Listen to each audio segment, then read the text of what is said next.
1 minute میں ادھر سے ادھر کر دیتے ہیں. تو یہ بھی آپ نے دیکھا ہوگا بہت سارے آپریشن کے بعد 3 4 5 دن بعد مریض بستر سے اٹھا گھر جا رہے اور اچانک ڈیتھ ہو. یہ ہوتا ہے پلمنری ایمبولزم. تو ہارٹ کے مریضوں میں بھی اس کی شرح زیادہ ہے کیونکہ خون کا دوران سلو ہوتا ہے, دل کا فنکشن کم ہوا ہوتا ہے, وہ جو ایکٹیو ہوتا ہے 60% ایجیکشن فریکشن وہ نہیں ہوتا, کئی لوگوں کا 30 پہ ہوتا ہے, کچھ کا 20 پہ ہوتا ہے. تو ان میں ایکٹیویٹی ضروری ہوتی ہے. تو نمبر 1 از ایکٹیویٹی. دوسرا جو ہمارے کلچر میں ایک اور بڑا مسئلہ ہے وہ ہے ان سائنٹیفک پرہیز کا. اب اس میں ہوتا یہ ہے کہ ہم ہر چیز بند کر دیتے ہیں کھانا, کہ کھانا جو ہے, میرا سمپل رول آف تھم یہ ہوتا ہے کہ میں مریض کے اٹینڈنٹ سے پوچھتا ہوں جو کھانا آپ مریض کو کھلاتے ہو آپ خود کتنے دن کھاؤ گے. اگر آپ تندرست آدمی, اچھی ذہنی کیفیت ہے آپ کی, آپ نہیں کھا سکتے, تو وہ مریض جو کہ خوف زدہ ہے, ہارٹ کے مرض سے گزرا ہے, اسٹینٹنگ ہوئی ہے, وہ اس کا کیا حال ہوتا ہوگا خوف سے. اور اس میں پرابلم یہ ہوتا ہے جب آپ کی نرشمنٹ کم ہوتی ہے تو آپ چل بھی نہیں سکتے ہیں. میں نے یہ دیکھا ہے کہ کئی دفعہ ایسا سختی ہوتی ہے گھروں پہ کہ 1 ہفتے بعد جب وہ وزٹ پہ آتے ہیں تو 5 kg وزن کم ہوا ہوا ہے. سیڈلی یہ بہت خطرناک چیز ہے. نرشمنٹ نہیں ہے, آپ کی موبلٹی نہیں ہے, سرکولیشن لو ہے, بستر پہ لیٹے ہیں تو اور بھی ایڈیشنل خطرناک ہے. تو پرہیز ہے ضروری, لیکن پراپرلی ڈائریکٹڈ پرہیز, جس میں میں پرسنلی یہ ایڈوائز کرتا ہوں کہ ایک لفظ میں یوز کرتا ہوں, انگریزی کا ہے, اردو میں نہیں بن پا رہا, اینیمل فیٹ اوائڈ کرنا ہے. اب اینیمل فیٹ کی سب سے بڑی سورس جو ہے دودھ, کیونکہ گھی مکھن اس سے آتا ہے, اور دوسرا یہ کہ جو آپ گوشت وغیرہ استعمال کرتے ہیں وہ بغیر چربی کا ہو, لین میٹ ہو, تو یہ سیچوریٹڈ فیٹس ہوتے ہیں, انہیں آپ اوائڈ کر دیجئے. اب غذائیت کا یہ ہے کہ ہم سمجھتے ہیں کہ ابلا ہوا کھانا بہت ہیلدی ہے. ابلا ہوا کھانے سے زیادہ انہیلدی ڈائٹ کوئی نہیں ہے. جب آپ ابلا ہوا کھاتے ہیں تو آپ کے بہت سارے فیٹ سولیبل وائٹامنز ہوتے ہیں, بہت فیٹ سولیبل غذائیت ہوتی ہے, آپ کے جسم میں نہیں جائے گی, آپ جو چاہیں کر لیں. تو لو فیٹ ڈائٹ ہم ایڈوائز کرتے ہیں. اس میں لو فیٹ کیا ہوتا ہے, عام طور پہ ہماری غذا کا 40% غذائیت جو ہے انرجی فیٹ سے آتی ہے. ہم اسے کم کر کے 35 اور زیادہ کرتے ہیں تو 30 پہ لے آتے ہیں. مطلب یہ کہ فیٹ فری نہیں ہے, لیکن آپ نے 25% فیٹ اس میں سے غائب کر دیا, جس میں جیسا میں نے کہا اینیمل فیٹ وہ آپ جہاں تک ممکن ہو ٹوٹلی اوائڈ کر دیں, تو آپ کی غذائیت بھی صحیح ہے.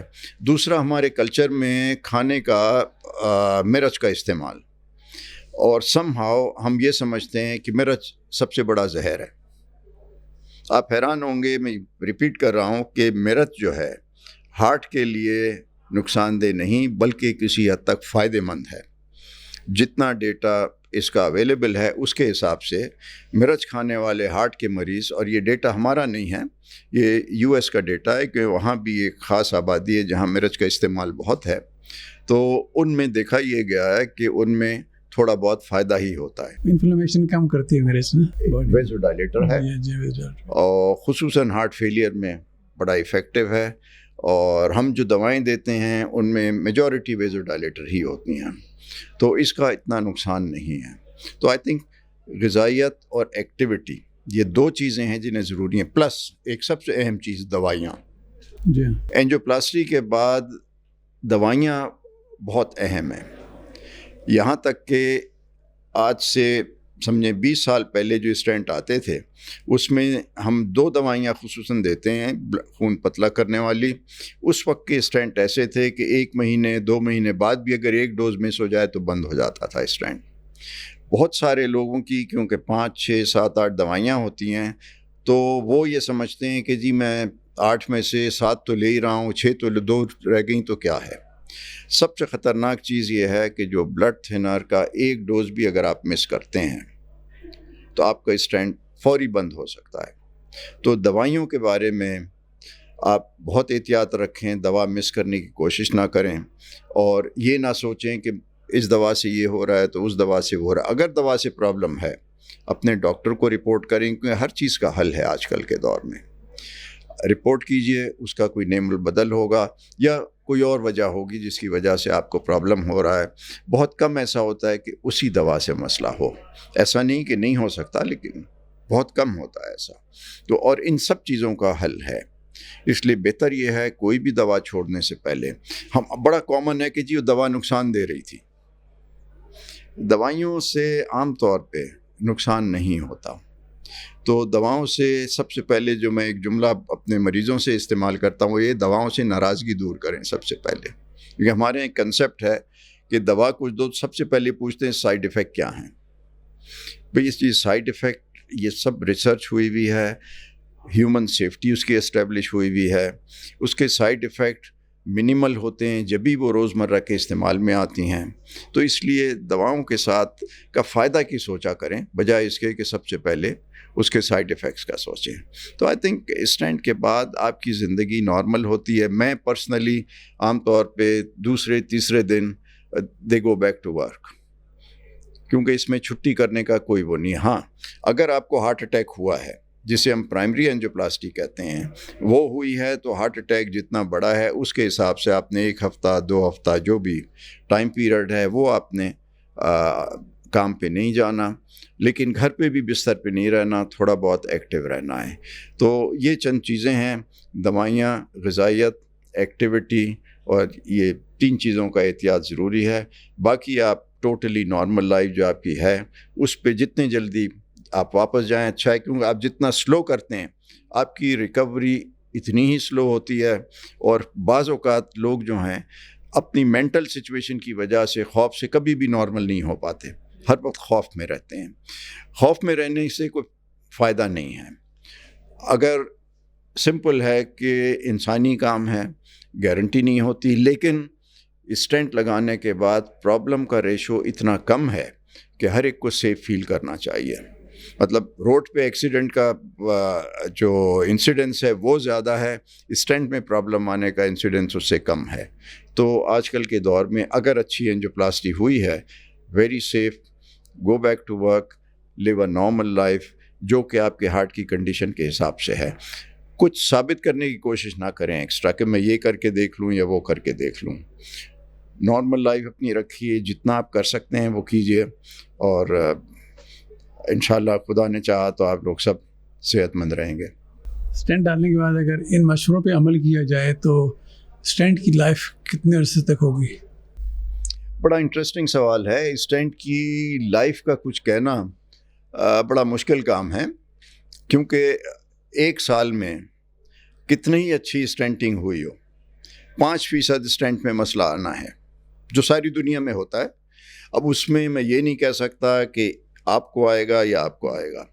تو یہ ایک ریشو ہے. لیکن اگر آپ دیکھیں کہ آپ کو 90-95% شیورٹی ہے، اس میں پرابلم کیا ہوتا ہے وہ آپ کو بتا دوں. ایک تو یہ کہ اسٹینٹ میں کلاٹ آنا، وہ اچانک کسی وقت بھی آ سکتا ہے، اور سب سے زیادہ پہلے ہفتے میں آتے ہیں.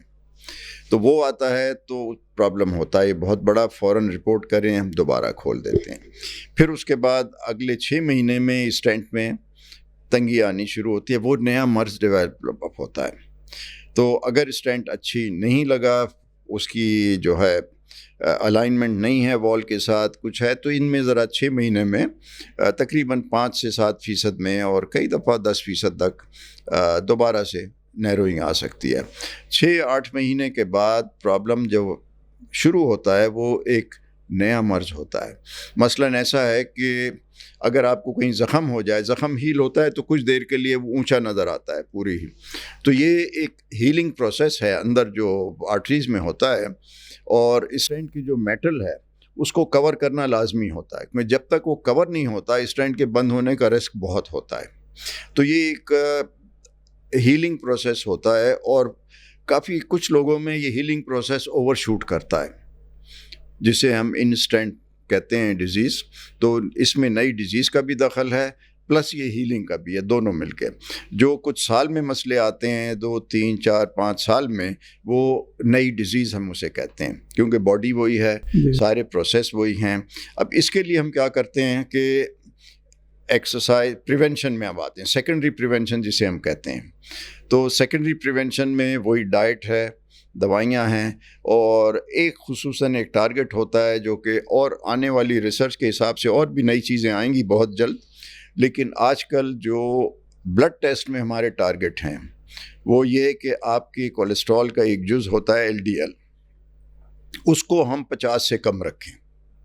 اب اس کے لیے دوائیں فل ڈوز میں لینا. اب اس کی ایک بدقسمتی سے سوشل میڈیا پہ بڑی باتیں ہوتی ہیں کہ کولیسٹرول کم ہو گیا تو یہ ہوگا, تو وہ ہوگا, وہ ہوگا. یہ ہمیں معلوم ہے کہ کتنا لیول سیف ہے اور کس حد تک سیف ہے. تو 50 سے کم کرنے میں دیکھا یہ گیا کہ مرض بڑھنے کی رفتار سست ہو جاتی ہے اور کئی لوگوں میں رک جاتی ہے.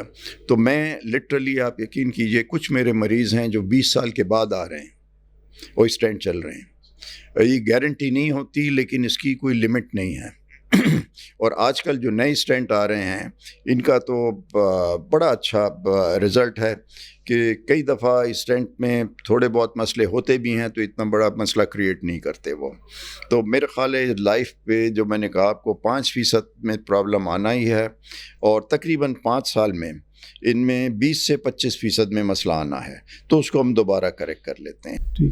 اور باقی آپ کے آلموسٹ 60-70% جو ہیں 10 سال 12 سال جو بھی ہے آرام سے گزر جاتے ہیں. لیکن یہ ذہن میں رکھیں کہ نئی ڈیزیز سب کو آتی ہے, تو پریونشن پریونشن پریونشن. یہ نہ سمجھیں اسٹینٹ لگ گیا تو آپ کا مسئلہ ہمیشہ کے لیے حل ہو گیا. آپ کی باڈی وہی ہے, ساری چیزیں وہی چل رہی ہیں, اور جو بھی رسک فیکٹرز ہیں وہ آپ کے ساتھ ہیں. تو رسک فیکٹر کنٹرول, اس میں کچھ ہوتے ہیں جو ہم کنٹرول کر سکتے ہیں. نمبر 1 اسموکنگ, تمباکو نوشی جسے کہنا چاہیے ناٹ اسموکنگ. اب تمباکو نوشی کا مسئلہ یہ ہے کہ یہ ایک ایسی عادت ہے, اور میں یہ کہتا ہوں دنیا کا سب سے مشکل کام ہے تمباکو نوشی چھوڑنا. ہم سمجھتے ہیں, سب کہتے ہیں میں نے چھوڑ دیا, 3 مہینے میں یہ پھر پرابلم دیتا ہے, آپ کو اتنا تنگ کرے گا کہ لوگ شروع ہو جاتے ہیں.